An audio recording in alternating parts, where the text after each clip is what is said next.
Dito pala nakatira si Xiao Zuzou. Sa wakas, natagpuan na kita. Nasa kwarto ka ngayon, nag-aaral para sa finals. Biglang may boses ng isang dalagang babae sa ulo mo. Nang medyo naguguluhan ka, pero narinig mo ang pagbukas ng pinto sa sala. Kaya agad mong binuksan ang pinto ng kwarto. Ngunit ang nasa harap mo ay isang tanawin. Ngunit bigla ka na lang napahinto sa iyong kinaroroonan. Lin, Kingsu. Kung makakapagpakita ka pa ng kaunti. Kung makakapagpakita ka pa ng kaunti. Ng kaunting kalmado at panlalaking tapang. Sana nakapagpakita ka ng kaunting kalmado at panlalaking tapang. Kung makakapagpatuloy ka. Kung sana mas maipakita pa ng mas detalyado. Kung sana pa rin ay medyo maipakita pa ng bahagya. Yung cute na pagpapakita ng pagmamakaawa. Yung cute na pagpapakita ng pagmamakaawa ay tapos na. Yung cute na pagpapakita ng pagmamakaawa ay tapos na. Pagkatapos, kahit na palagi kang nagsisisi. Si Shunhai ay lalong nagsisisi. Ngunit hindi na maibabalik ang nakaraan. At palaging ganito. Puno ng iyo na dapat. Puno ng iyo sa bawat araw. Si Lin Kingsu ay kinikilalang pinakamagandang babae sa Jiangxing University. At ang kanyang mga marka ay pangalawa lamang sa iyo sa buong paaralan. At ang unang impresyon mo sa kanya ay sobrang malamig. Ang malamig at mailap na campus beauty. Kahit magkaklase kayong dalawa, halos hindi pa kayo nag-usap sa universidad. Yun pala ang sinasabi ng landlord na magiging roommate. Ikaw pala yun. Manatili pa rin malamig at kalmado ang boses ni Lin Kingsu. Gaya ng una mong impresyon sa kanya. At sa sandaling iyon, kamakailan narinig muli ang boses ng dalaga. Hihi! Alam ko na noon pa man na nakatira ka dito. Zhao Zhao. Nakikinig ka sa kanyang puso. Medyo naguguluhan ang kanyang mga mata. Hindi maiwasang hampasin ang kanyang ulo. Baka kasi masyado na akong naglalaro ng mahjong kamakailan. Nakakita ng ilusyon. Matagal na akong nakatira dito ng higit 1 taon. Ano ito? Hindi ko sanay sa paaralan. Malayo ang bahay dito. Malapit na ang exam. Kaya nagrenta ako dito. Hihi! Walang kahit anong butas ang rason na to.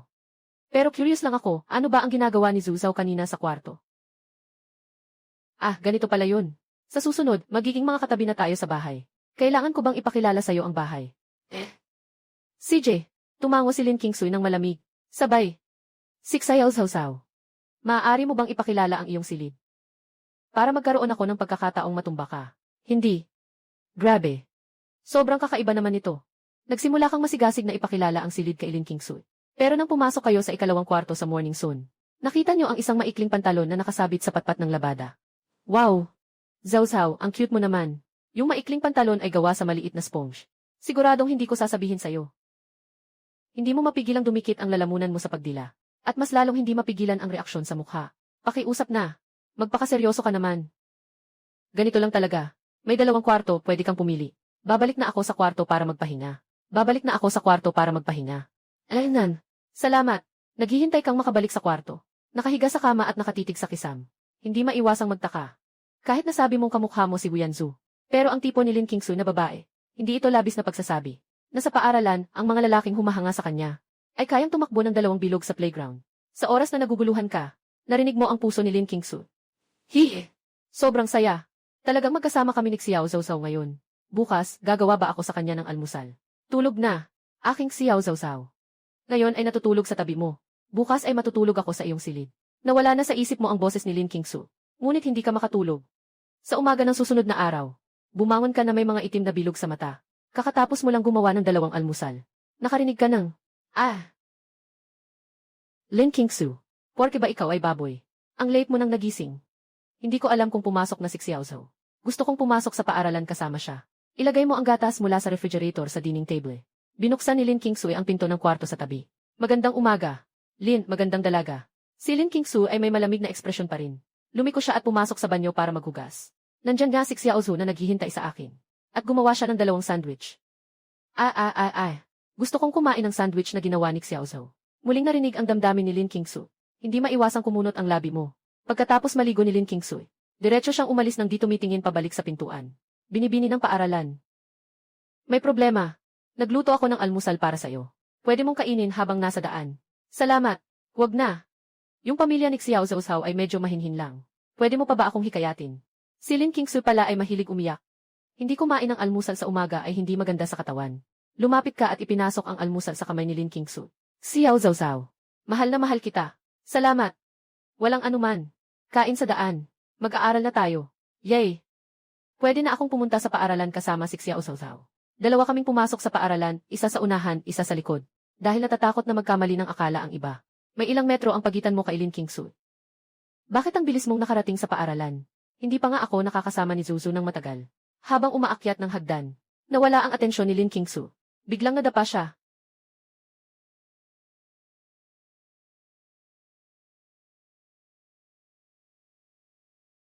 Ang malamig na school beauty ay hindi lang basta nagpa siya na makip-living in sa'yo. At sinadyang mahulog habang umaakyat ng hagdang bahan. Naghahagis ng mga palatandaan ng pag-ibig sa iyo.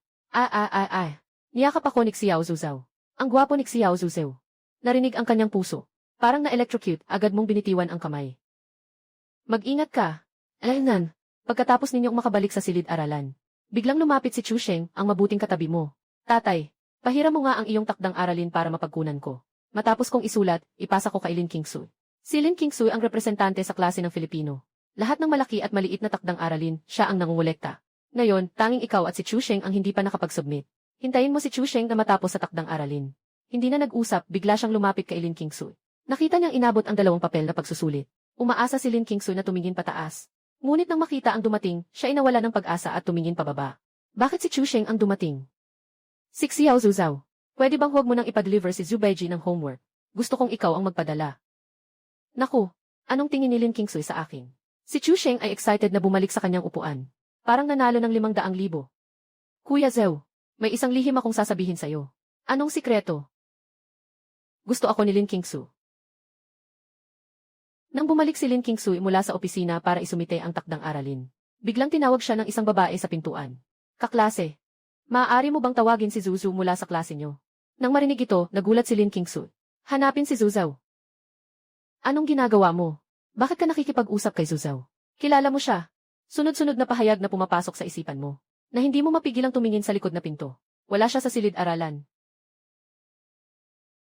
Kaya ito ay, si Liu Tingting ang tumuro sa iyo na nakaupo sa silid-aralan. Nilihis si Lin Qingsu sa direksyon na tinuro niya. Oh, nandito na siya ulit. Aalis ako para tawagan siya. Maingat na pumasok si Lin Qingsu sa silid-aralan. Ang malamig na tingin ay nakatutok sa'yo. May naghahanap sa'yo sa labas. Si Xiao Zhou, hindi ka pwedeng pumunta. Tumingin ka kay Lin Qingsu. At pagkatapos ay naglakad papunta sa pintuan ng silid-aralan. Anong nangyari, Tingting? Si Liu Tingting ay iyong junior. Naging tutor ka sa kanya dati. Maganda ang relasyon nyo. Si kapatid Zhao, ang mga marka ko ay medyo bumaba kamakailan. Kaya, nakatayo si Lin Qingsu sa silid-aralan at sinisikap na makinig. Ngunit wala siyang narinig. Ano bang sinasabi ni Zuzao? Hindi naman siguro gusto rin ni Liu Tingting si Zuzao, di ba? Narinig ang saloobin ni Lin Qingsu. Medyo napalingon ka ng bahagya. Mahilig din pala si Liu Tingting sa akin. Malapit na ang final sa loob ng 2 buwan. Kailangan kong mag-aral ng mabuti. Pero pagkatapos ng exam ko, pwede pa rin kitang turuan ng private. Sige na. Pwede ba kitang i-add sa green bubble? Tatawagan na lang kita kapag nandyan na ako. Esan. CJ, kapag nakabalik ka na sa klase, si Chu Sheng ay gumiti ng parang tiyahin at lumapit. Ang swerte mo, ha, sa pag-ibig. May green bubbles pa. CJ, nakarinig ka sa usapan namin, ha? Naghahanap ka ng gulo. Diretso mong sinakal si Chu Sheng. Sobrang nagwawala ka. Pagkatapos ng klase, nag-isa kang pumunta sa banyo. At si Chu Sheng sa loob ng silid-aralan, itinaas ang kanyang ulo. Ngunit napansin niyang si Lin Qingsu ay nandyan na pala. Ay grabe naman. Tama ba ang hinala ko? Talaga bang gusto ako ng campus beauty ng Lin University? Si Chu Sheng nga, iniisip na kung anong ipapangalan sa magiging anak namin sa hinaharap. Nung tinaas niya ang ulo niya, medyo bastos ang itsura niya. Campus beauty ng Lin University. May kailangan ka ba sa akin? Ano kayang kailangan ni Liu Tingting kay Zuzao kanina? Sigurong iniisip ni Lin na walang kwentang usapan kapag nakikipag-chat sa akin. Kaya hinanap niya si Zuzu para makipag-usap sa akin. Walang masyadong dahilan. Kasi si Liu Tingting ang humingi ng green bubble ni Zuzu. At sinabing tutulungan niya si Zuzao sa homework. Pakiramdam ko, malamang magka-girlfriend na si Zuzu. Ano? Nagulat si Lin Qingsu nang biglang tumitig. Nakaipit ang mga pulang kamao. Nagmumukmok na bumalik sa kanyang upuan. Bakit umalis na? Hindi ba dapat magpatuloy pa tayo sa usapan? Hintayin mo na matapos ang banyo. Pagbalik ko sa pintuan ng silid-aralan, narinig ko ang saloobin ni Lin Qingsu. Hindi pwede. Kailangan kong alamin kung nasaan si Liu Tingting. Hindi naman siguro siya manghuli ng iba, di ba? Hindi. Sino ba ang nakasakit sa'yo, Ginang? Bumalik kang may nakabiglang ekspresyon sa silid-aralan. Habang si Chu Sheng ay nakangiti sa sarili. Nakausap ka ba ni Lin Qingsu? Ay nako, paano mo nalaman? Anong sinabi niya? Si Liu Tingting ang naghahanap sa'yo, di ba? Di ka naman mainggit kay Lin, ang school bell, at sa sinasabi niya, di ba? Ang putang ina mo. Diretsong hawakan mo siya sa tainga. Piliting niyang ulitin yung sinabi niya kanina. Pagkatapos marinig ang sinasabi ni Chu Sheng. Katatapos mo lang siyang ayusin. Pero narinig mo. Sige na. Ang batang si Xiao Zhou namin ay sobrang galing. Karapat-dapat lang na may mga babae na nagkakagusto sa kanya. At siguro hindi pa magde-date si Xiao Zhao agad-agad. Huminga ka ng maluwag. Pagkatapos ng klase, magkasunod kayong lumabas ng paaralan ni Lin Qingsu. Balak ninyong umuwi ng sabay. Pero pagdating ninyo sa gate ng paaralan, napansin ninyong may nakaparadang kotse sa gilid ng kalsada. Miss, sumakay ka na. Uncle Wang. Sinabi ko naman na hindi na ako kailangang sunduin. Bakit pa ako nandito? Huminga ng malalim si Lin Qingsu. Sa huli, sumakay pa rin siya sa sasakyan. Tumingin ka habang unti-unting lumalayo ang mamahaling sasakyan. Hindi maiwasang makaramdam ng kaunting panghihina ng loob. Nga, ako na isang mahirap na bata. Paano ako magiging karapat-dapat sa kanya? Babalik ka mamaya, magsusuot ng maganda para ipakita kay Zuzu. Ha?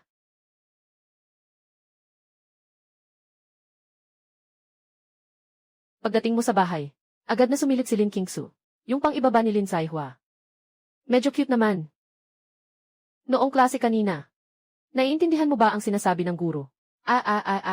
Si Zuzu ay nagpakita ng interes sa akin. Gusto ba niyang turuan ako? Ako. Medyo hindi ko naiintindihan. Umupo ka sa sofa. At pagkatapos ay sinabi kay Lin Qingsu.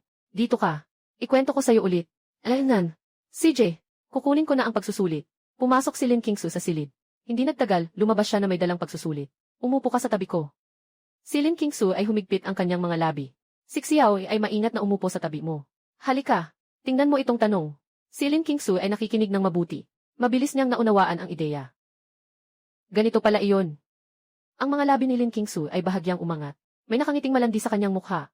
Naiintindihan mo. Naiintindihan. Naiintindihan. Ayos. Sige, babalik na ako sa kwarto para gumawa ng takdang aralin. Naghihintay ka nang bumalik ako sa kwarto. Ang galing ng pagkasabi ni Zuzu. Anong gantimpala ang dapat ibigay sa kanya? Hindi ba't masama kung magsusuot siya sa bahay? Nakarinig ka sa saloobin ni Lin Qingsu. Mabilis mong inalog ang ulo mo. Mas mabuting mag-aral ka na lang. Bigla na lang, umabot na ng 1:00 ng gabi. Naghahanda ka ng maghugas at matulog. Pagbukas ko lang ng pinto, nakita ko si Lin Qingsu na papunta sa banyo. Kaibigan sa kwarto. Magpapaligo ka ba? Kaibigan sa kwarto.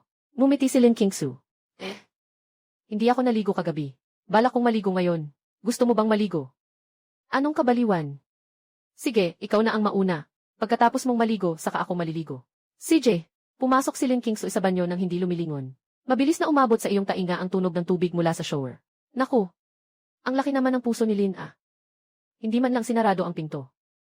Kinabukasan ng umaga, nararamdaman mong may patak ng ulan sa mukha. Naku! Umulan ng ganito kalakas. Tumayo ka at isara ang bintana. Kagaya ng kahapon, gumawa ako ng 2 sandwich. Mala, Lin Qingsu, bakit ka na naman natagalan? Pero kagabi, nanaginip ako na kasama ko si Xiao Zhao na naglalaro ng wala. Sobrang saya ko talaga. Maliit na kasama sa kwarto. Maging maingat ka naman. Sa eksaktong sandaling iyon, muling lumabas ang saloobin ni Lin Qingsu. Nagkamali, biglang umulan ng malakas. Ang saya. Ngayon ay may dahilan na para sabihing samahan si Xiao Zhao sa pag-commute papunta sa paaralan. Binuksan ni Lin Qingsu ang pinto ng kwarto. Tumingin ka sa direksyon ng naririnig mong ingay. Parang matutulala na ako. Umaga, kasama sa kwarto. Alaynan. Umaga. Hintayin mong matapos si Lin Qingsu sa pagligo. Tara na sa paaralan. CJ, nang dumating kayo sa ibaba, ang tiyuhin ni Lin Qingsu ay naghihintay na sa kanya na may payong. Sasama ako sa iyo sa paaralan. Sama kami ni classmate Suzhou sa isang payong. Tiyuhin Wang, isasama mo kami sa paaralan mamaya. CJ, miss. Ang lapit-lapit namin ni Xiao Zhao. Sana araw-araw na lang umuulan. Kahit walang ulan, makakasama pa rin kita. Pag nakasakay na tayo sa sasakyan. Xiao Zhao, pwede ka nang sumama sa akin araw-araw sa eskwela. Makinig sa saloobin ni Lin Qingsu. Bigla kang nagkaroon ng pakiramdam na parang may nag-aalaga sa iyo. Tama. Hindi ko alam kung may ginagawa si Zuzao sa weekend. Gusto ko talagang makipagkita sa kanya at maglibang. Pagkatapos niyong bumaba, narinig ko. Shit! Zhao Jie, ikaw nga talaga. Anong nangyayari dito? Tama nga. Siguradong nakita ni Lin Qingsu si Zuzu na kawawa sa daan papuntang paaralan. Kaya pinasakay siya ng driver ng bahay. Tumingin si Chosheng kay Lin Qingsu nang may panghusga. Talaga namang maganda at mabait si Lin. Pinasakay ka pa sa sasakyan. Tigilan mo na, Tianping Yuanshui. Kahit ibigay ko pa ang sasakyan kay Xiao Zhao, handa akong gawin iyon. Pagbalik sa silid-aralan, unti-unting lumiwanag ang panahon. Kakatanggal mo lang ng pisikal na pagsusulit. Narinig mo ang tagapayo na sumisigaw sa pintuan. Sumama ka sa akin sa opisina. Tumayo ka. Sumunod siya sa kanya papasok sa opisina. Zhao, may oras ka ba sa katapusan ng linggo? Guro, may kailangan ba? Wala namang anuman. Kasi sa katapusang linggo, aalis ang mga magulang ni Lin Junhao. Gusto niyang makasama ka para maglibang ng 2 araw.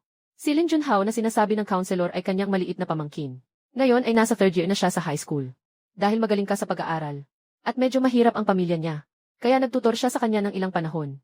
Plano ko na dalhin mo siya sa isang araw na paglalaro. Tapos tutulungan mo siyang mag-review ng homework niya. Ikaw naman. Pwede pa akong kumita ng dagdag. Sa 2 araw, makakakuha ka ng ilang libong yuan. Maliit lang. Walang problema. Bahala na ako dyan. Pagkatapos mong umalis sa opisina, bigla mong maalala ang saloobin ni Lin Qingsui kaninang umaga. Mukhang kailangan ko na lang tumanggi ng magalang sa pagkakataong ito. Mabilis na lumipas ang susunod na 2 araw. Bigla na lang, umabot na tayo sa Biyernes ng hapon tapos na ang klase. Zhou, babalik ako sa bahay ngayong gabi. Kaya hindi kita maaasahang isakay. Ayos lang. Walang problema. Kahit na nandito na ang sasakyan ni Uncle Wang. Ngunit hindi nagpapakita ng intensyon si Lin Qingsui na sumakay sa sasakyan. Xiao Zhao. Kung yayain kita na lumabas para mag-enjoy, hindi ka tatanggi, di ba? Kaya umuwi ka at magpahinga ng mabuti. Balikan mo ang mga maling tanong. Kung may mga tanong ka na hindi mo alam, maari mo akong tanungin. Zhou, may oras ka bukas. May mga bagay akong dapat asikasuhin sa mga nakaraang araw. Ganun ba? Punong-puno ng pagkadismaya si Lin Qingsui. Talagang tinanggihan ako ni Xiao Zhou. Xiao Zhou, may iba ka bang kasama sa weekend? Huwag kang mag-isip ng masyado, okay? Paano kung may mga tanong akong hindi alam? Paano kita tatanungin? Maglalabas ng berdeng bula. Bigla mo itong naisip. Parang wala ni isa sa mga kaklase sa klase ang may berdeng bula ni Lin Qingsui. Wala akong iyo. Sige, idadagdag kita. Kinuha mo ang cellphone mo. Biglang lumiwanag ang mga mata ni Lin Qingsui. Ngunit puno pa rin ang panghihinayang. Wala akong dalang cellphone. Ibigay mo sa akin ang numero ng cellphone mo. Pagkatapos ay idadagdag kita pag uwi ko. Sinabi mo ang iyong numero. Nang umalis si Lin Qingsui na masaya, may tumawag na isang telepono. Hello, Kuya Zhou. Lin Junhao. Nakauwi ka na ba? Nakauwi na. Kuya Zhou, gusto ko sanang makipag-usap tungkol sa isang bagay. Anong bagay? Bukas ng umaga, pumunta ka sa esports hotel at mag-book ng kwarto. Paano kung maglaro tayo ng Dota 2? Hindi pwede. Wag naman, Zhouji. Matagal na akong hindi naglalaro. Zhouji, sana maintindihan mo ako. Kailangan ko lang mag-relax bago ang exam. Nakikinig sa sinabi ni Lin Junhao. Nag-isip ka ng sandali, basta't matapos mo ang iyong takdang aralin. Hindi masama kung papayagan kitang maglaro ng kaunti. Ayos lang DSD. Zhouj, mahal kita. Itong cellphone ay sa iyong green bubble, di ba? Tapos na ako, idadagdag kita. Hintayin mo akong makauwi. Binuksan mo ang cellphone mo. Maliban sa ilang mensahe mula kay Liu Tingting, walang ibang balita sa WeChat. Ang pinakamahalaga ay, hindi ka rin in-add ni Lin Qingsui. Baka nakalimutan na ang numero ko. Kinabukasan ng umaga, pumasok ka sa isang esports hotel. Pagkatapos mong magbukas ng kwarto, makakatanggap ka ng isang mensahe na nag-aanyaya ng kaibigan. Yung kausap ay isang bagong rehistradong account. Ang profile picture ay kulay abo. Ang pangalan ay isang tuldok, nagdagdag ng guotong Diaoling. Ang pangalan ay isang tuldok. Talagang akma sa karakter ni Lin Junhao. Xiao Lin. Saglit lang, sagot ng mabilis, Ditet Disen. Hindi ka nag-aksaya ng salita. Agad niyang pinadala ang address ng hotel sa kanya. Nandito na ako. Dali, punta ka na. Kwarto 448. Pagdating mo, matitikman mo ang galing ko. Samantala, nakahiga si Lin Qingsui sa pink na kama. Malalim na nakakunot ang noo habang tinitingnan ang cellphone. Ang bilis naman nito. Medyo naguguluhan ang ekspresyon ni Lin Qingsui. Sa kabilang banda, bigla kang nakatanggap ng panibagong request na magkaibigan. Ang profile picture ay isang Ultraman. Ako si Zhao.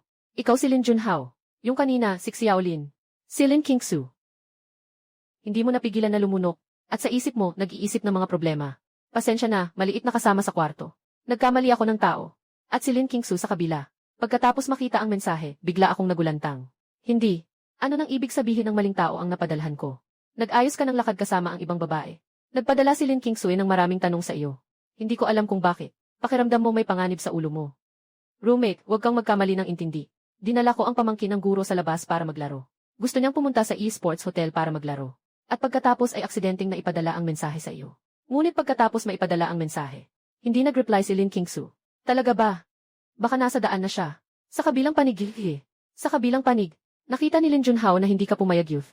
Nakita ni Lin Junhao na hindi ka pumayag. Diretso siyang tumawag. Zhouj, youth. Hindi ka pa nagigising, di ba, Yiki? Mabilis kang pumunta sa Juhua Sports Hotel. Dapat ay nandito ka sa loob ng 20 minuto. Hindi ka na kailangang mag-aral mamaya. Hindi ka na kailangang mag-aral mamaya, youth. Talaga, youth. Tutu. Dali na dito. Huwag maghintay sa pula. Sige, Kiki.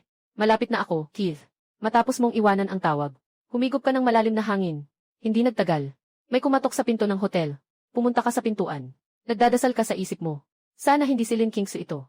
Ngunit nang binuksan mo ang pinto, Nang makita ang taong nakatayo sa pintuan. Ikaw, bakit ka nandito? Si Lin Kingsui ay nakakunot ang noo at hindi nagsalita. Ngunit ang kanyang puso ay malinaw na narinig mo. Bakit ako nandito? Zhao Zhao, hindi mo ba alam? Gusto kong makita. Sino ang gusto mong makakita ng iyong kakayahan? Makikita ang aking kakayahan. Ano bang iniisip ng maliit na kasama sa kwarto? Ikaw ang nagdala sa akin dito. Umayos ka. Hayaan mong makita kung sino ang nandyan sa kwarto. Wala kang magawa kundi ipaliwanag sa kanya. Pagkatapos ng paliwanag, ngunit hindi naniniwala si Lin Kingsu. Dahilan. Lahat ay dahilan lamang. Si Yao Zhaozhao, nakipagkita ka sa ibang mga babae. Nakikita niyang hindi siya naniniwala. Kaya talagang umalis ka na. Pumasok ka na muna. Darating na si Lin Junhao mamaya. May mga bagay pa kaming dapat pag-usapan. Pumasok si Lin Kingsu sa silid na may pagdududa. At sa oras na iyon, biglang may narinig na tunog mula sa pasilyo. Isang malakas na tunog ng snack. Zhao Jiuf, nandito na ako. Nakita si Lin Junhao na pumasok na may dalang backpack. Pagkapasok sa silid, tumingin si Lin Junhao sa iyo na may pagdududa. Zhao Jie, bakit may isang magandang ate dito? Siya ba ang girlfriend mo? Nang marinig ito, bigla kang umubo ng malakas. Huwag kang magsalita ng walang kwenta. Ito ang kaklasikong babae. Sinadya kong tawagin siya dito, para tulungan kang mag-aral. Biglang naramdaman ni Lin Junhao na parang hindi na siya maganda ang pakiramdam. Siguro nga, mali ang pagkakaintindi ko kay Suzu.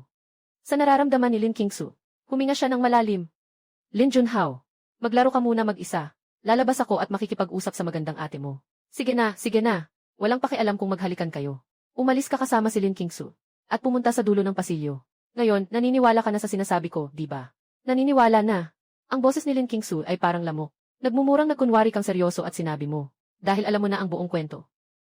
Huwag mo na akong istorbohin kasama si Lin Junhao. Umalis ka na at umuwi ka na. Nang marinig ito, muli na namang pouting ang maliit na bibig ni Lin Kingsu. Pinaalis ako ni Zhu Zhao. Biglang nagkaroon ng ideya si Lin Kingsu. Hindi mo ba sinabi kanina? Nasabay tayong tutulong kay Lin Junhao sa kanyang aralin. Nang marinig niya ang mga salita, hindi mo maiwasang magulat. Ngunit si Lin Kingsu ay hindi lumingon at naglakad papasok sa silid. Nang pumasok si Lin Kingsu sa kwarto, nagsimula nang maglaro si Lin Junhao ng laro. Ginoo, Lin Junhao. Nakatapos ka na ba sa takdang aralin mo ngayong weekend? Bahala ka sa akin. Tiningnan ni Lin Junhao si Lin Kingsu inang malamig. Sa edad mo, hindi ka na bata. Tita mo Siksuk Xiaohua, di ba? Ano nang nangyari? Lin Kingsu. Siksuk Xiaohua ay advisor ko rin o. Hindi niya alam na nandito ka, di ba? Siye, ano nang balak mo? Biglang nawala ang gana ni Lin Junhao na maglaro. Tumingin siya sa iyo na nakatayo sa pintuan. Zhao Jie, pinangako mo sa akin na papayagan mo akong maglaro kaninang umaga. CJ, huwag mo na siyang guluhin. Sige na. Dahil nagsalita na si Xiao Zhao. Kailangan kong ibigay ang respeto na iyon sa'yo. Ay naku, talaga namang. Kuya Zhao, sobrang sumusunod ng kapatid na babae sa'yo, ah. Pero talagang maganda ang kapatid na babae. Suwak na suwak kayo. Ikaw, bata. Kung marunong kang makipag-usap, mas marami ka pang sabihin. Huwag kang magbula. Si Zhao Jie, halika na at maglaro tayo. Ayaw ko na. Nagpakita si Lin Junhao ng isang makahulugang ngiti. Oh, mukhang kailangan niyang samahan ang kanyang girlfriend. Walang anuman. Sige, mag-date kayo. Tumingin siya at muling ibinaling ang kanyang pansin sa screen ng computer. Naramdaman mong nalilito ka. Ngunit narinig ang tinig ng puso ni Lin Kingsu. Date. Kung makikipag-date ako kay Xiao Zhao. Saan kaya tayo pupunta? Pero parang may arcade sa ibaba. Hindi ko alam kung gusto ni Zhao Zhao na maglaro sa arcade. Maliit na kasama sa silid. Labas tayo at maglakad-lakad. Dumating ka kasama si Lin Kingsu sa arcade. Kakaumpisa mo palang magbayad para sa mga game coin. Ngunit naunahan ka ni Lin Kingsu sa pagbabayad. Alaynan, bakit ka nagbayad? Ito ang unang pagkakataon na lumabas tayo. Siyempre, ayaw kong ikaw ang gumastos. Ayos lang. Ako na ang bahala sa bayad. Para na rin sa pagkakamali ko kanina tungkol sa kompensasyon. Kain tayo mamaya ng tanghalian. CJ, pagpasok sa arcade. Unang makikita ay mga pader ng claw machines. Zhao, tingnan mo, ang ganda ng mga laruan. Agad na naakit si Lin Kingsu sa mga laruan. Gusto ko yung maliit na kuneho. Hindi mo napigilan ang mapahinto. Aba, mahilig pala si Lin Kingsu sa kuneho. Habang tinitingnan ka, medyo nahihiya si Lin Kingsu na nagsabi. Hindi pa nakapaglaro ng claw machine, di ba? Biro lang. Lumabas ka at magtanong-tanong ka. Ako ang hari ng claw machine sa malapit na arcade. Tingnan mo si Lin Kingsu, mukhang hindi naniniwala. Naglagay ka ng 2 barya sa claw machine. Inalog mo ang joystick at tinutok ang kulay ng kuneho. Kasabay ng tunog mula sa claw machine. Agad na nahuli ang maliit na kuneho. Wow! Talagang nahuli ni Xiao Zhao ang maliit na kuneho. Ang galing! Narito! Ibigay mo sa akin ang pinakamagandang si Xiaolin. Ibinigay mo ba sa akin? Salamat! Gusto mong subukan? CJ, tumango ka. Pagkatapos mong ilagay ang coin. Sinimula ni Lin Kingsu ang pag-operate. Ngunit nang pinindot niya ang buton para humuli. Wala siyang nahuli. Biglang bumaba ang mukha ni Lin Qingsu. Ay naku, paano ba ito hulihin? Hindi naman ako pagtatawanan ni Xiaozhou, di ba? Ang nakakahiya naman. Ang nakakahiya naman. CJ, ituturo ko sa iyo. Ikot mo ang iyong mga braso sa payat na baywang ni Lin Qingsu. Nakahawak ang kanyang mga kamay sa mga kamay niya, na nagdulot kay Lin Qingsu na magulat ng kaunti. Kasunod ng isang malinaw na tunog, ang manika ay naitaas din. Wow! Talagang umakyat nga. At sa kabilang panig, dalawang kabataan ang hindi sinasadyang tumingin sa kanila. Arno, tingnan mo yung babae doon. Siya ba yung Lin Qingsu ng paaralan natin? Pumunta ako. Kapag naipost to sa grupo ng paaralan, siguradong maguguluhan yan. Kumuha ka ng litrato. Mabilis ang takbo ng oras.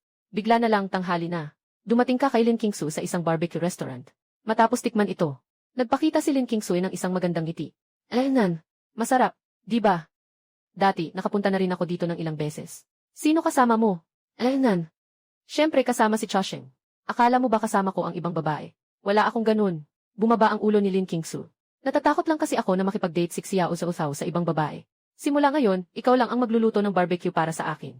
Kahit para kay Chasheng, hindi pwede. Aba, medyo mayabang pa. Tuwing natatapos kang mag-ihaw ng karne, ikaw agad ang unang naglalagay ng karne sa plato ni Lin Qingsu. Ang bilis mapuno ng plato ni Lin Qingsu. At parang bundok na ang laman. Zhou, hindi mo naman kailangang lagi akong kuhanan. Hindi ko kayang ubusin ang ganun karaming pagkain. Hindi ko dapat kainin ang ganun karami sa harap ni Xiaozhou. Baka isipin niya na mahirap akong alagaan sa hinaharap. Mahirap alagaan. Hindi ba't kailangan kong magpakasal sa pamilya nila balang araw? Pagkatapos kumain, nagpakasama kayo ni Lin Qingsu ng isang pakete ng bibimbap, at naghawak kamay kayo papunta sa direksyon ng hotel. Hihi! Sa wakas, nahawakan ko na ang kamay ni Zuzu. Ano, tingnan mo. Grabe. Paano sila naghawak kamay papasok sa hotel? Agad na kumuha ng litrato si Ano gamit ang kanyang cellphone. Nang handa na siyang ipadala ang litrato sa grupo ng paaralan, isang malaking tao ang biglang lumitaw sa kanyang tabi. Bata! Hindi mo ba alam na masama ang magkuha ng litrato ng iba nang hindi nila alam? Ibigay mo sa akin ang telepono mo. At pagkatapos ninyong bumalik sa hotel, si Lin Junhao ay sobrang gutom na. Zoje, napakabait mo talaga. Ito ang paborito kong pagkain, bibimbap. Habang kumakain si Lin Junhao, ayaw mong magkamali si Lin Qingsu, kaya inayos mo ang mga mali niya. Dahil gusto mong mag-aral ng mabuti. Si Lin Junhao kumakain ng napakabagal. Halos 1 oras siyang nag-aantay. Malapit nang matapos kumain, siguro. Pwede na ba tayong magsimula? Hindi ba dito masyadong maganda? Kailangan ko pang kuhanan ng larawan si nanay. Punta tayo sa aklatan. Naisip mo at sa tingin mo ay okay. Sige, pupunta ba tayo? Kung pupunta tayo, kontakin ko ang tiyuhin ko. Malapit lang ang aklatan dito. Sumakay lang tayo ng bus. Naghihintay na ang tiyuhin ko sa ibaba. Ayusin mo na pagkatapos. Sabay-sabay kayong 3 na bumaba. CJ, ganoon ba kalakas ang ate? Ano bang nakita mo kay Zu noong nakaraang linggo? Nang marinig ito, nilapitan mo siya at pinigilan ang kanyang tainga. Anong sinasabi mo, bata? Masakit, masakit, masakit. Zoje, nagkamali ako. Ikaw at ang ate na ito ay talagang bagay na bagay. Tadhana. Ang galing mong makipag-usap. Kung nailagay mo lang ang isip mo sa pag-aaral, nakapasa ka na sa kolehiyo. Pagbaba ng sasakyan. Naturally, hinawakan ni Lin Qingsu ang iyong kamay. Pumasok sa aklatan youth. Magkahawak kamay na youth. Magkahawak kamay na. Sinasabi pa nilang hindi sila magkasintahan. Kayo ni Lin Qingsu ay umakyat sa 2 palapag ng aklatan. Kakaupo niyo lang. Biglang lumitaw ang anino ni Uncle Wang. Pakisunod kayo sa akin. May kailangan akong ipaalam. May pagdududa. Dumating ka kasama si Lin Qingsu sa fire exit ng aklatan. Tatay Wang. Anong nangyari? Fire exit. Ngayong araw habang naglalaro kayo sa arcade, fire exit. Naighi kayo ng mga estudyante mula sa paaralan nyo, fire exit. Nadhisi. At saka, pinost pa niya ang mga larawan ninyo. Sa grupo ng paaralan. Nung kakain lang kayo at pauwi na sa hotel. Na-picture pa kayo. Pareho kayong nagulat ni Lin Qingsu. Napansin ko ang mga ekspresyon ninyo. Sabi ni Wang Shu sa kabilang dulo. Nahuli ko sila. Pero may isang litrato pa rin. Na pumasok sa grupo. Anong litrato iyon? Binuksan ni Tio Wang ang cellphone. Ito iyon. May litrato rin kami ni Zuzao. Sayang lang at hindi ito harapang kuha. Sa susunod, tiyak na kailangan nating magpa-picture kasama si Zuzao. Sige, Tio Wang. Naiintindihan ko na. Yung tao na yun ay si Wang. Nawarningan ko na siya. Hindi na ito maulit. Sige, pupunta na tayo. Sa daan pabalik kasama si Lin Qingsu. Tinanong mo. Hindi naman siguro makakaapekto sa'yo to, di ba? Hindi naman. Nakuha lang ng kiki. Sanay na ako. Pagbalik nyo. Nasa maling sagot na si Lin Junhao. Kuya Zhou, kayo bang dalawa ay kakakis lang, hindi ba? Ikaw, bata. Anong sinasabi mo? Kung hindi lang ako natatakot na maapektuhan ang grado ni Zuzu. Talagang gusto ko sanang makipaghalikan sa kanya. Aklatan. Si Lin Qingsu ay talagang gustong makipaghalikan sa akin. Zhou Jie. Turuan mo ako nitong tanong na ito, di. Isang salita ni Lin Junhao ang nagbalik sa'yo sa realidad. Hindi ka pa nakapagsasalita. Nauna nang nagsalita si Lin Qingsu. Itong tanong na ito, hayaan kitang turuan. CJ, sister-in-law, turuan mo ako. CJ, ituturo sa'yo ng asawa ko. Ikaw talaga. Huwag kang magyabang. Magaling si Lin Qingsu sa pagpapahayag. Mabilis niyang natapos ipaliwanag kay Lin Junhao ang tanong. Kumusta? Naintindihan mo na ba? Naiintindihan ko na, ate.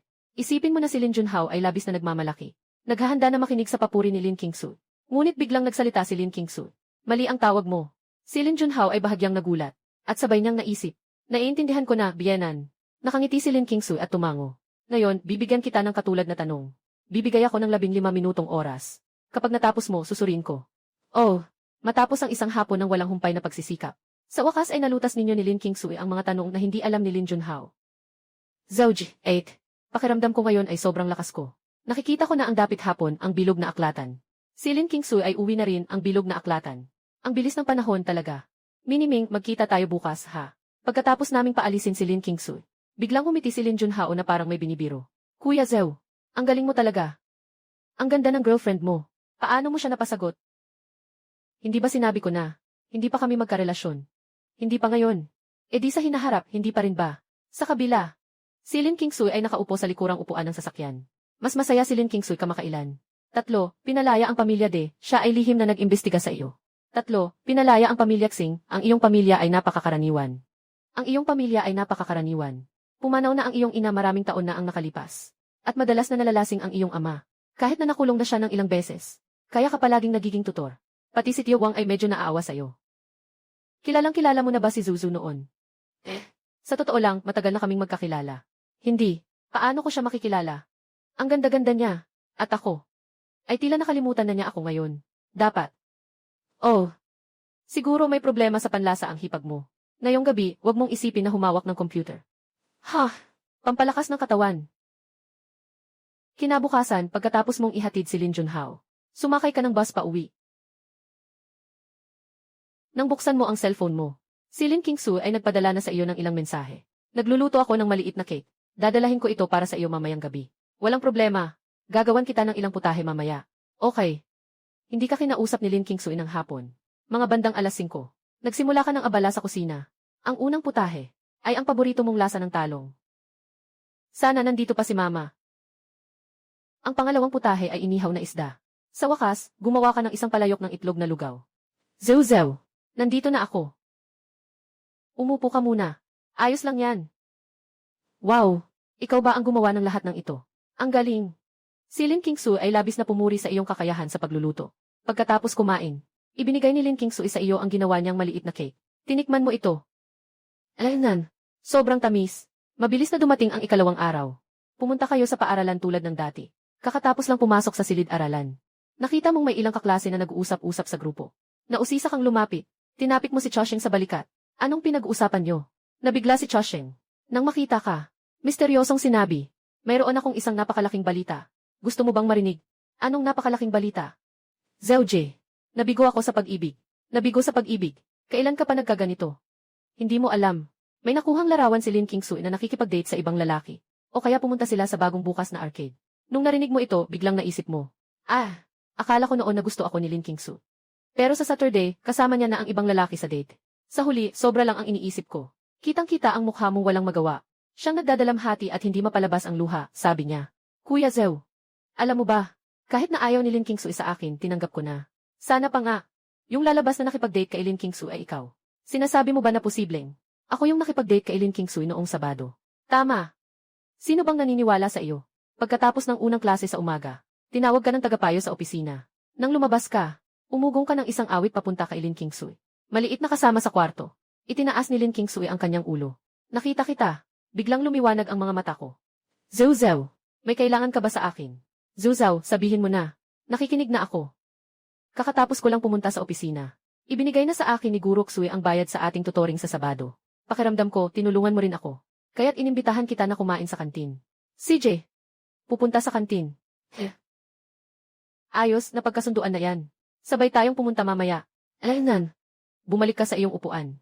Inilapit ni Chosheng ang kanyang matabang mukha. Zeuji, ano ang sinabi mo kay Lin Qingsu kanina? Bakit kailangan mong pakialaman ang sinabi ko kay Lin Qingsu? Bakit?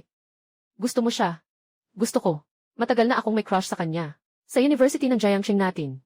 Aling lalaki ang hindi magugustuhan si Lin Qingsu. Kagabi. Pakiusap, isara mo na ang bibig mo. Ay naku, mga kaibigan tayo. Kaya ano ba talaga ang sinabi mo sa kanya kanina? Tanghali, inimbitahan ko siya sa kantina para kumain. Anong nangyari? Anong bagay yan? Hindi ka ba kapatid? Gusto mo bang maging trader? Si Lin Qingsu ay nag-date tuwing weekend. Gusto mo bang mang-agaw? Wala akong pakialam sa'yo. Mabilis na dumating ang tanghalian. Dali, pakisuyo, mag-line ka muna. Ako na ang mag-line. Ikaw. Hintayin ko si Lin Qingsu. Ikaw. CJ, ginawa mo akong kasangkapan, di ba? Pero si Chasheng ay agad na tumakbo palabas. Hindi mo napigilang umiti. Ganyan ang tunay na kaibigan.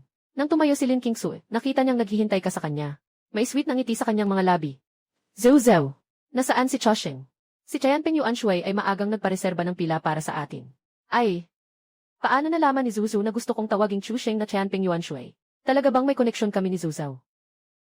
Pagdating ninyo sa kantin, naghanda na si Chusheng ng pagkain para sa inyo. Kapag nakaupo na kayo, hindi agad kumain si Lin Qingsu. Sa halip, tinanong ang tanong na ginawa kanina sa klase. Zhou. Ang unang tanong sa English ay si ba? Su ang sagot. Naku, hindi ba ay ang sagot? Medyo nagulat si Lin Qingsu. At ikaw ay tumingin kay Chusheng nang may pagdududa. Ang unang tanong ay tungkol sa pakikinig. Tatanungin kita, may inapagpipilian ba sa pakikinig? Naku. Ay ang nilagyan ko sa answer sheet. Tumawa kayong dalawa ni Lin Qingsu. Tama, si Lin ang magandang estudyante. May boyfriend ka na ba? Ha? Paano nalaman ni Chusheng na may boyfriend na ako? Nakakainis. Ang bilis namang sinabi ni Zuzao sa kanya. Napakagat ka sa labi. Mahinang nagsalita si Lin Qingsu. Siguro. Siguro nga. Ay naku, grabe. Halos mamatay na si Chusheng sa sama ng loob. Hinawakan niya ang braso mo. Kuya Zhou, may boyfriend na si Lin Xiaohua. Nasisiyahan ka rin siguro, di ba? Nagulat si Lin Qingsu, nagdilim ang mga mata niya. Bakit nasabi ni Chusheng na nainggit si Xiaozu? Hindi ba niya alam na ang magiging nobyo ko ay si Xiaozu? Sa pagkakataong iyon, biglang na-realize ni Lin Qingsu. Gusto na sana niyang maghukay ng butas at pumasok doon. Wala akong nobyo. Lin, huwag ka nang magpanggap. Yung larawan mo na magkahawak kamay kayo ng ibang lalaki. Nakalat na sa buong paaralan. Ngunit nang tumingin si Chusheng kay Lin Qingsu.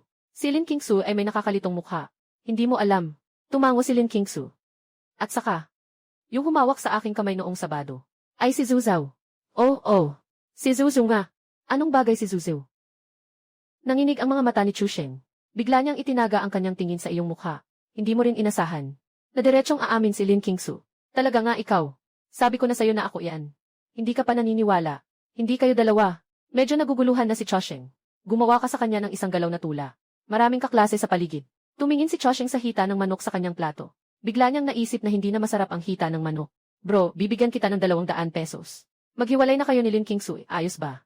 Buong hapon na. Palagi nang malungkot si Chusheng. Hindi pwede. Sa weekend, gusto kong matutunan ni Zuzao kung paano manligaw. Dahil sa ganda ko. Siguradong makakakita ako ng mas maganda pa kay Lin Qingsu. Mabilis na dumating ang oras. Biyernes ng hapon. Inayos mo na ang iyong bag. At umalis kasama si Lin Qingsu mula sa gusali ng paaralan. Kaibigan, mukhang kailangan mo na namang umuwi. Hindi ako uwi ngayong gabi. Bukas ng hapon pa ako uwi. Medyo naguguluhan ka. Gabi na ito, kakainin ko ang nilutong pagkain mo. Pagkatapos kumain, tulungan mo akong mag-aral. Xiao Zuzao, hindi mo ako pwedeng tanggihan. Kung tatanggihan mo ako, iiyak ako sa harap mo. CJ. Sige, pagdating sa bahay pagkatapos kumain. Tutulungan mo si Lin Qingsu sa kanyang mga aralin. Hindi mo namamalayan, umabot na tayo ng 11-0. Matutunan na lang bukas. Magpahinga at mag-aral.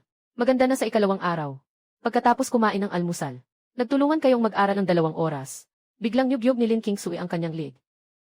Parang nagka-flex sa gabi. Medyo masakit ang leg. Nang marinig iyon, bahagyang napaatras ka. Gusto mo bang pumunta sa ospital para magpatingin? Hindi na kailangan. Pagkatapos ay hinila kanya paupo sa sofa. Niyakap kanya ng natural. Ay nako, kalmado ka lang. Isang hindi magandang tunog ng pagbukas ng pinto ang pumasok. Agad na umupo ng tuwid si Lin Qingsu. Sino ang dumating? Hindi ko alam. Nakatayo na ba si Zhaoje? Nagulat ka ng kaunti. Lumiko ka at tumingin kay Lin Qingsu. Si Chusheng. Si Marshal Tianping. Nakakainis ka talaga. Lagi mo nalang ginugulo kami ni Xiao Zhaozhao. Narinig mo ang iniisip niya. Hindi mo napigilang humiti. Kadarating mo lang sa pintuan. Pagbukas mo ng pinto, nakita mo agad ang malaking bilog na mukha ni Chongsheng.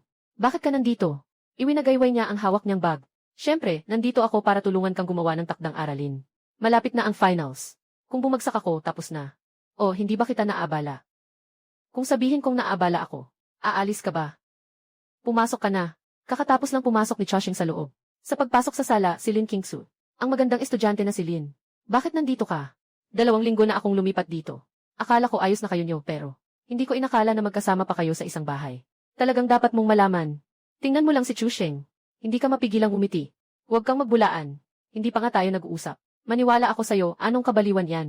Pwede bang tigilan mo na ang pagbobola? Parang totoo ngang nasaktan si Chusheng sa galit niya. Pero sa susunod na segundo, niyayakap ka niya ng mahigpit sa hita. Ibigay mo naman sa akin ang ilang tips, asawa. Nakasingle ako sa loob ng 20 taon. Hindi mo napigilang hawakan ang iyong noo. Talagang hindi ko inasahan ito sa iyo. Ano bang alam ko tungkol sa pang-aakit? Bawasan mo ang tiyan mo. Dumarating na ang pag-ibig. Sa ganito kong estado, mas mabuti nang huwag na. Sa tingin ko, kapag pumayat ka, tiyak na magiging gwapo ka. Totoo ba? Tumingin si Chosheng kay Lin Kingsu. Tumango si Lin Kingsu. Siyempre. Isa kang potensyal na bituin. Sige, magdedesisyon na akong magbawas ng timbang. Salamat, Zouji. Salamat kay Lin sa pag-udyok sa akin. Baka naman sa tanghali ay treat ko kayo sa inihaw na karne. Napansin mong kumikilos ang sulok ng iyong bibig. Kanina lang ay sinabi mong magdadayet ka. Ay, kailangan kumain ng mabuti para mailakas sa pagdadayet. Sa umaga, nagtuturo ka sa 2 tao. Pagdating ng hapon, nang umuwi sina Lin Kingsu at Chusheng. Pagdating sa paaralan kinabukasan, nagdaos ang guro ng isang klase. May math contest si Zhao Zhao ngayong linggo 3. Kailangan ng 2 tao para sumali. Ikaw na lang ang sumali. Kung mananalo, may bahagi ng scholarship. Narinig ko may scholarship pa. Hindi mo naisip at agad kang pumayad. CJ, may iba pa bang kaklase? Dahil dito, biglang tumayo si Lin Kingsu. Guro, gusto ko ring mag-enroll. Ang sinabi ni Lin Kingsu ay nagulat ang mga kaklase sa paligid. May mga matatalinong kaklase nang nakaisip na ang larawan na kumalat sa grupo ay tungkol sa inyong dalawa. Maghintay kayo sa opisina ko ng matagal. Pagkatapos ng pulong, pumunta ka at si Lin Kingsu sa opisina. Nakita kayo ni Ginoong Wang Jianguo, ang guro ng mataas na matematika. Kaya't sinimulan niyang masiglang bumati. Zuzou, napakabuti na nakapagparehistro ka. Ginoong Wang, magsalita ka muna sa kanila tungkol sa mga patakaran ng paligsahan. Ayos, dapat maraming estudyante sa ating kolehiyo ang nag-enroll. Una, kailangan ninyong makipagkumpetensya sa loob. 2 estudyante lamang ang maaaring kumatawan sa atin sa Jiangxing University. Pagdating ng hapon, ikaw at si Lin Kingsu ay dumating sa lecture hall. Naghihintay sa guro na ipahayag ang impormasyon tungkol sa kompetisyon. Nang umupo na kayo ni Lin Kingsu, isang estudyante ang pumasok sa pintuan ng silid-aralan, na may hakbang na parang hindi kilala ang sinuman. Umupo siya sa tabi ni Lin Kingsu. Inangat mo ang iyong balikat, at tumingin ng mabilis sa taong katabi ni Lin Kingsu. Si Chen Xingbin ay ang matalinong estudyante mula sa inyong katabing klase. Noong unang taon, nakakuha siya ng pagsusulit, na naging pangunahin sa buong departamento. Ngunit sa huling pagsusulit, umabot lang ako sa top 20. Si Lin, ang pinakamaganda sa paaralan. Hindi ko akalain na sumali ka rin sa kompetisyon. Si Lin Kingsu ay nagulat. Bakit siya biglang nakipag-usap sa akin? Ang awkward. Nakita na hindi siya pinapansin ni Lin Kingsu. Medyo awkward na si Chen Xingbin. Nais ko sanang magpakilala. Ako si Chen Xingbin ng klaseng 6. Hindi. Bakit ka biglang nagpakilala? Oh. Itong kaklase. Talagang hindi ko alam ang sasabihin. Si Chen Xingbin ay talagang naguguluhan. Sabi ni Lin Kingsu na hindi ba siya malamig? Kundi ba siya may social anxiety? Ah, ganun pala yun. Si Yao Zhao, sa susunod, pwede bang umupo ka sa kanan ko? Para kung may masamang lalaki sa labas na nananakit sa akin. Maprotektahan mo ako sa tabi ko. Pwede na itong bag na ito. Pero kung ganito, mawawalan na ng laman yung kaliwa, di ba? Mga kaklase, magbibigay lang ako ng maikling paliwanag tungkol sa patakaran ng paligsahan.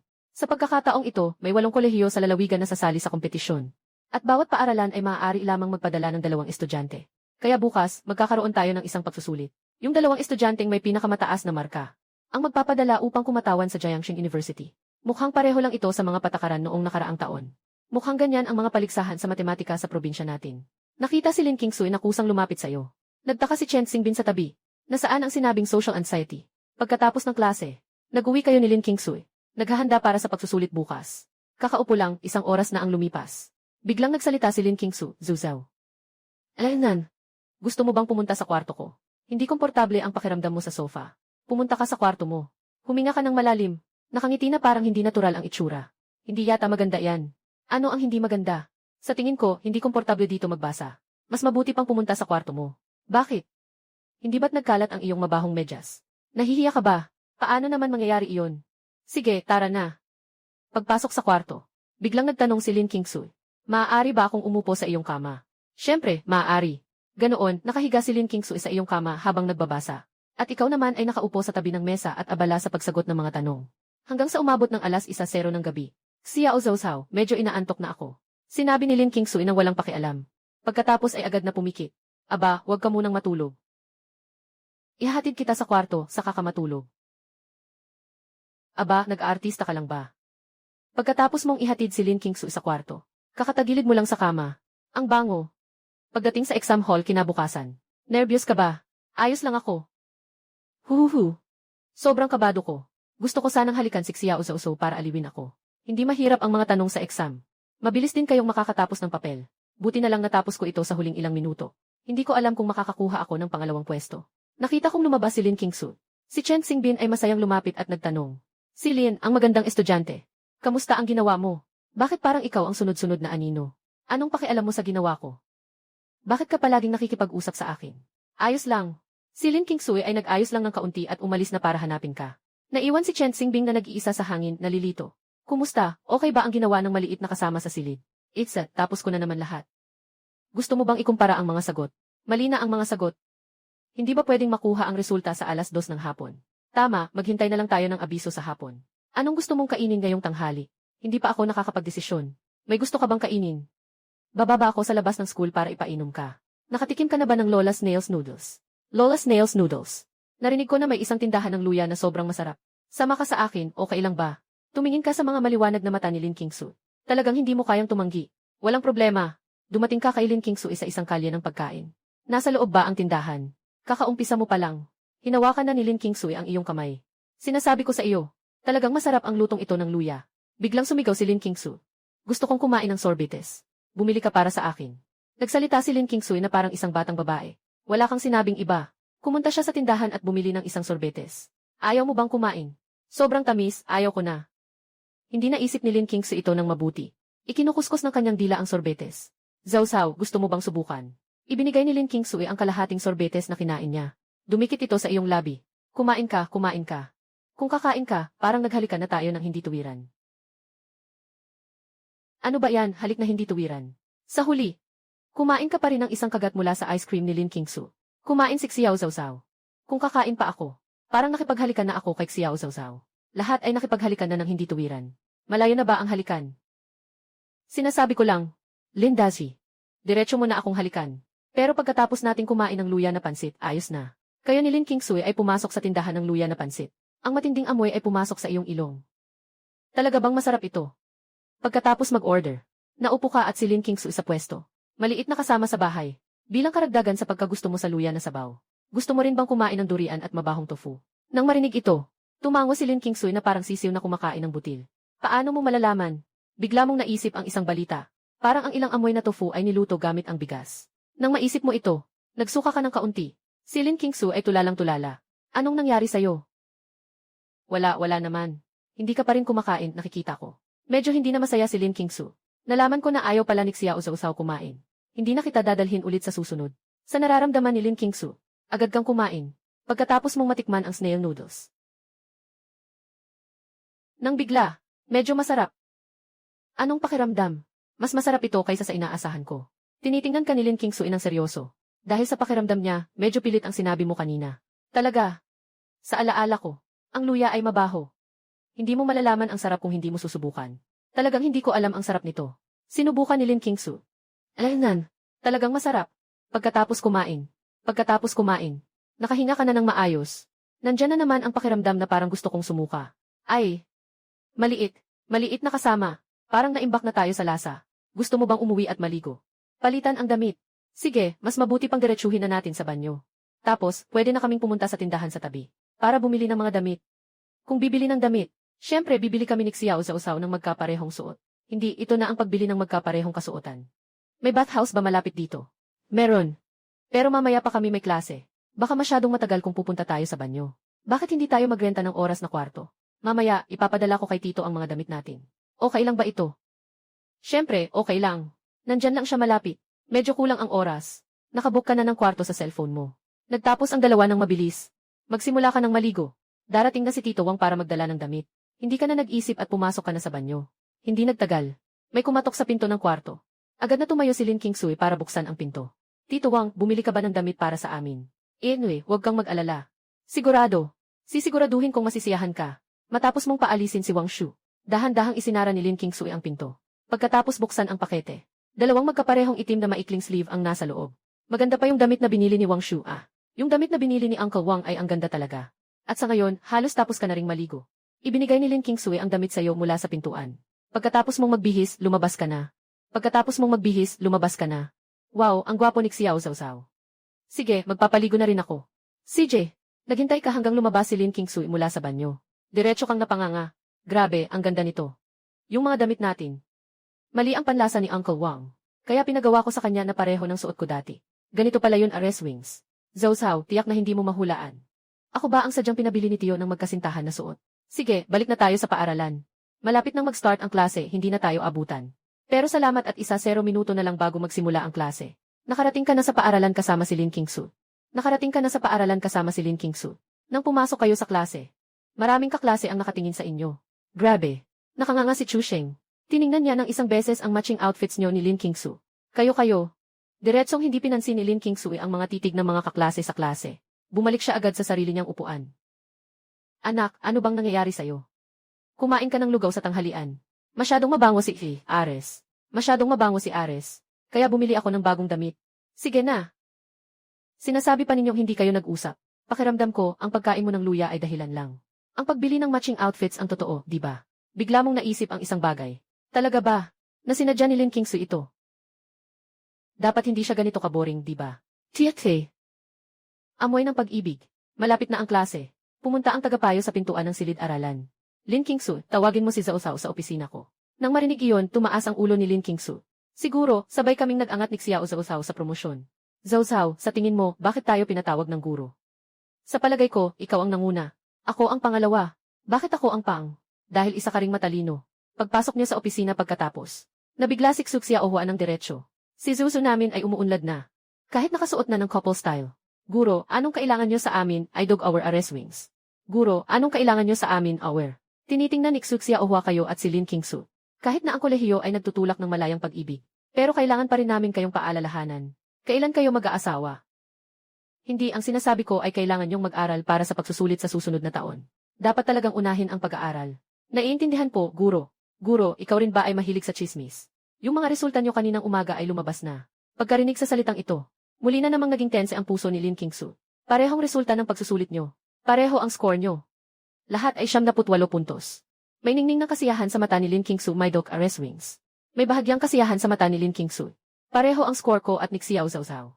Grabe naman. Ang astig nito. Kayo dalawa ay magkapantay sa ikatlong pwesto. Ang ikatlong ay si Chen Xingbin mula sa klase 6. Siya ay kulang lang ng 0.5 puntos sa inyo. Ayon sa nakaraang patakaran, kinabukasan ay kailangang sumali kayo sa kompetisyon. Yay, talagang nagawa ko kasama si Xiao Zuzu. Samantala, si Chen Xingbin na naghihintay sa resulta sa silid-aralan. Di napigilan na pumunta sa opisina. Nahanap ang kanyang tagapayo. Guro Wang. Maaari bang itanong kung lumabas na ang mga marka ng kompetisyon kaninang umaga? Nakikita ang kanyang estudyante na nagtatanong tungkol dito. Medyo walang magawa ang ekspresyon ni Wang Qibei. Estudyante Chen Xingbin. Sa totoo lang, napakataas ng marka mo sa pagkakataong ito. Ikaw ang pangalawa. Ano? Kung si Lin Kingsu ang makakuha ng unang pwesto, saka makakapartner ko si Lin Kingsu. Guro, sino ang unang pwesto? Ang unang pwesto ay si Lin Kingsu. Ano, totoo bang si Lin Kingsu talaga? At si Zhu Zhao. Agad na bumagsak ang pakiramdam ni Chen Xingbin sa ilalim. Sila ay magkasamang unang pwesto. Hindi ba ako? Kahit na sila ay magkasamang unang pwesto. Ngunit tanging 0.5 puntos lang ang lamang nila sa iyo. Huwag kang mawala ng pag-asa. Ang ekspresyon ni Chen Xingbin ay labis na masama. Mayroon akong pagtutol. Anong pagtutol mayroon ka? Dudang-dudahan ko si Zhu Zhao ay nagsinungaling. Ano nang sinungaling si Zhu Zhao? Si Chen Xingbin. Huwag mong basta-basta sabihin yan. Pumikit-pikit si Chen Xingbin at umikot ang mga mata niya. Nang nag-exam siya, nakita ko mismo. Gumagamit siya ng Morse code para makipag-ugnayan kay Lin Kingsu. Nakita ko mismo siyang kumatok sa mesa. Klaseng si Chen Xingbin. Huwag ka nang magulo. Nagsisinungaling gamit ang Morse code. Kung mayroon silang kakayahan na iyon, kailangan pa ba nilang mandaya? Si Chen Xingbin ay parang diventilasyong bola. Umalis siya sa opisina na parang naglalakad na walang hangin. At ikaw at si Lin Kingsu ay nag-aral ng mabuti pagkatapos. At nagtagumpay sa bawat pagsubok. Sa huli, walang aberya, nakuha ninyo ang unang pwesto. Pagkatapos umalis sa entablado, pinayuhan ka ng inyong tagapayo. Nahanapin ang punong guro upang kunin ang premyo sa kompetisyon. Nang dumating kayo sa opisina, malugod kayong tinawag ng punong guro na maupo. Ang scholarship para sa kompetisyon na ito. Hindi ito masyadong ligtas na hawakan ninyo ngayon. Kunin ninyo na lang ako pagkatapos ng klase. Si Jipo, Director. Babalik na kami. Sandali lang. Kailangan natin ng 2 image ambassador para sa ating kolehiyo. Hindi ko alam kung may naiisip kayo dalawa. Sangguni ang kinatawan hour. Ang ibig kong sabihin. Kamakailan lang, balak kong i-update ang opisyal na website ng paaralan. At balak kong humanap ng isang photographer para sa inyo. Nakukuha ng inyong mga litrato. Ilalagay sa homepage ng opisyal na website ng aming paaralan. Ilalagay sa homepage ng opisyal na website ng aming paaralan. Ilalagay sa homepage ng opisyal na website ng aming paaralan. Nagtaka kayong dalawa ni Lin Kingsu. Mga litrato. Sa totoo lang, para lang ipares kayo. Gumawa ng isang vlog. Post sa opisyal na account ng ating kolehiyo. Mag-pair. Director. Alam mo ba kung ano ang ibig sabihin ng si? Kumusta, classmate Zhu Zhao? Classmate Lin Kingsu. Tumingin ka ng diretso kay Lin Kingsu, our areswini. At sa ngayon, nabulunan na si Lin Kingsu isa naririnig niya. Akala ba ni Director Pan na bagay kami ni Xiaozu? Napailing si Lin Kingsu. Nakangiti ng may pagka-innocent habang tinitingnan ka. Sige, susunod ako sa iyo. Hahaha. Zhu Zhao. Tingnan mo, pumayag na si Lin Kingsu. Ayaw mo bang tanggapin ang alok ko? Hindi. Wala akong intensyon na tumanggi sa iyo. Wala akong intensyon na tumanggi sa iyo. Kaya sumasang-ayon ka na. May dog arrest wings kaya sumasang-ayon ka na hour. Gigli arrest wings kailan tayo magsisimulang kumuha ng larawan hour. Sa tamang panahon, ipapaalam ko sa iyong guro ang tungkol dito. Excited na akong makipagpicture kay Xiaozu. Pagdating sa bahay, kayo ni Lin Kingsu ay maagang natulog. Kinabukasan ng maaga. Nabigla ka sa ingay sa kusina. Nang dumating ka sa kusina na may antok, napansin mong nagluluto si Lin Kingsu. Zhu Zhao, gising ka na. Ano nang ginagawa mo? Nagluluto ako ng noodles. Alaynan, kung gutom ka, maaari mo akong gisingin. Gagawan kita ng pagkain. Sa totoo lang, gusto kong gawin ito para sa iyo. Kaya't inaasahan ko iyon. Magsisipilyo muna ako. Babalik ako para kumain. Sige, magpunta ka na. Hintayin kita matapos maghugas. May 2 mangkok ng sabaw na pansit sa mesa. Tumingin ka lang. Mukhang may gana si Lin Kingsu. Pero sa pansit, ayos na. Saktong gutom na ako. Kaya kakain na ako. Sandali, ito ang unang beses kong magluto. Kung hindi masarap, huwag mong sabihin na ako. Mukhang masarap talaga, di ba? Diretso kang sumubo ng noodles. Pero pagpasok sa bibig, medyo nagbago ang ekspresyon mo. Grabe, kasama. Nilagyan mo ba ng asin? Kumusta, Xiaozu? Si Lin Kingsu ay mukhang puno ng inaasahan. Kumusta, maliit na kasama, naglagay ka ba ng asukal sa sabaw? Sa tingin mo, nagkamali si Lin Kingsu. Nailagay niya ang asukal sa halip na asin. Ngunit nang marinig ni Lin Kingsu ang salitang ito, nakaramdam siya ng labis na pagkalito. Wala naman, naglagay ka ba ng asin dito? Naglagay lang ako ng kaunti. Siguro ay 1 bilyon na kaunti. Sige na, magluluto ako ulit, basta maaga pa naman. Ganito ba talaga kasarap? Tinikman ni Lin Kingsu ng kaunti. Nga, medyo hindi masarap. Nagluto ka ng 1 mangkok ng noodles para kay Lin Kingsu. Matapos tikman ni Lin Kingsu, nagpakita siya ng labis na paghanga sa'yo. Parehong pansit. Bakit ang luto ko ang sama-sama? Kuya roommate, hindi ka pa nasunog ang kawali, sobrang salamat.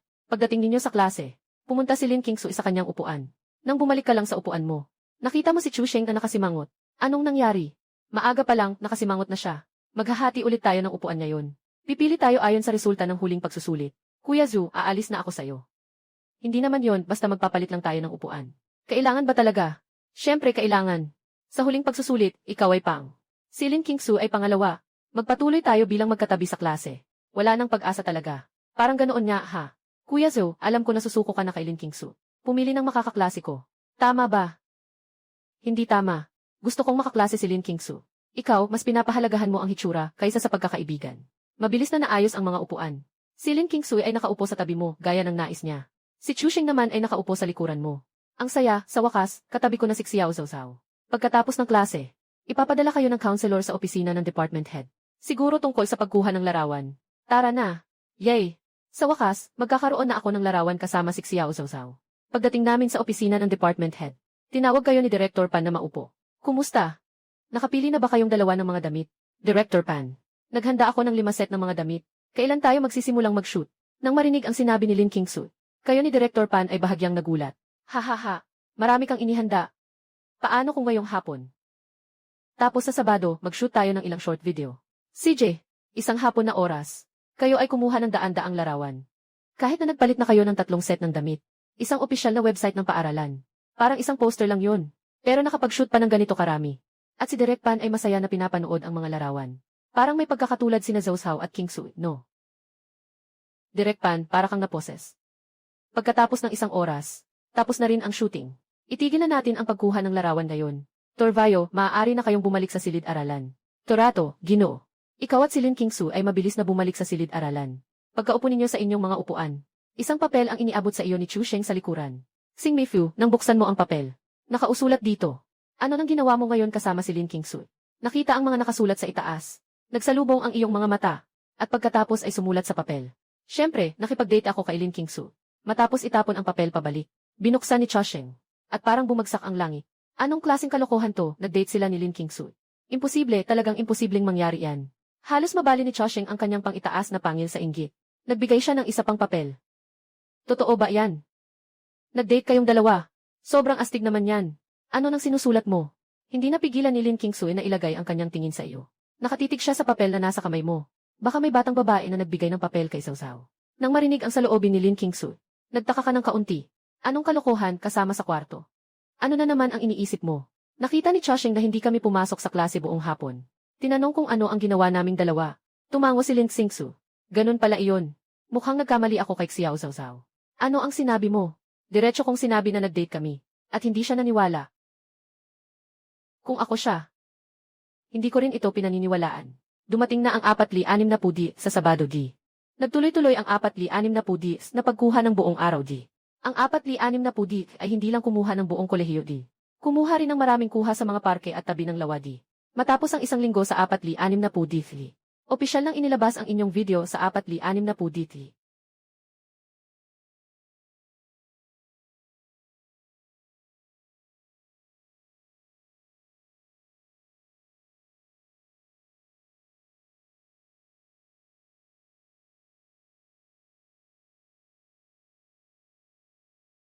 Katatapos ko lang manood ng video. Tumawag si Chu Sheng. Nako, Kuya Zhu. Nakipag-shoot ka pa ng larawan ng magkasintahan kasama si Lin Qingsu. At may video pa. Ang sama mo talaga. Hindi ko lang sinasabi kasi ayaw kitang masaktan. Kaya hindi ko sinabi. Tanggapin mo na, ngayon lahat ng larawan nyo ang nakikita sa social media. Malapit ka ng maging sikat na tao successy. Kung magpapapayat ka, huwag kang laging nakatambay sa bahay. Lumabas ka at maglibang. Makikita mo rin ang pag-ibig na para sa'yo. Totoo yan. Para maibalik ang tiwala ni Chu Sheng. Inaya mo siyang lumabas mamayang hapon. Pagkatapos ng tawag, ibinigay ni Lin Qingsu sa iyo ang isang piraso ng sandwich. Hindi. Ilang araw pa lang ito. Marunong ka na gumawa ng sandwich.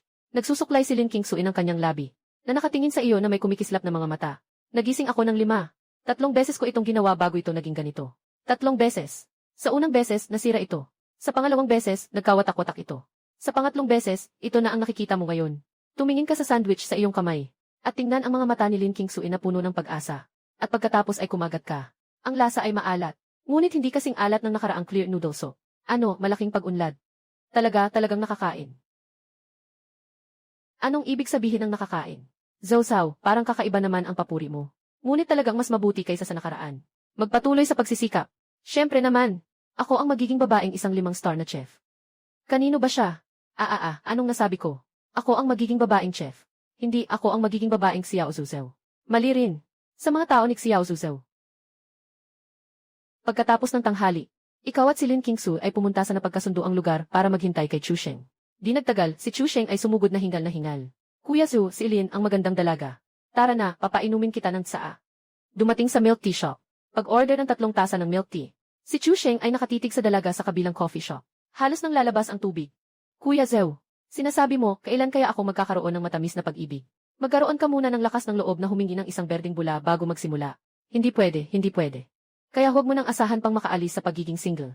Hindi ba't kailangan pang mag-aya ang babae para magkaka? Sa pagkakataong ito, biglang dumaan ang isang babae sa tabi ni Chu Sheng. Pasensya na. Yung kaklase nating ito, bagamat medyo baby fat ang mukha niya. Pero ang ganda ng mga features niya. Nabulabog na si Chu Sheng sa panonood. Lumipas ang 2 segundo at kalahati. Nakareact na siya. Walang anuman. Agad na kumuha si Zhao Yalu ng tissue. Pasensya na. Hindi ko talaga sinasadya. Hindi ko alam na matutunaw ng ganoon kabilis ang sorbetes. Walang problema, babalik lang ako para magpalit ng damit. Mas mabuti siguro kung ganito. Binayaran ko na ang pera para sa dry cleaning. Maaari kang makahanap ng laundry shop para linisin ang damit. Pwede ba kitang i-scan? Yung cellphone ko, nahulog sa tubig mga 2 araw na ang nakalipas. Gamitin mo na lang ito pansamantala. O kaya, a-add mo na lang ako.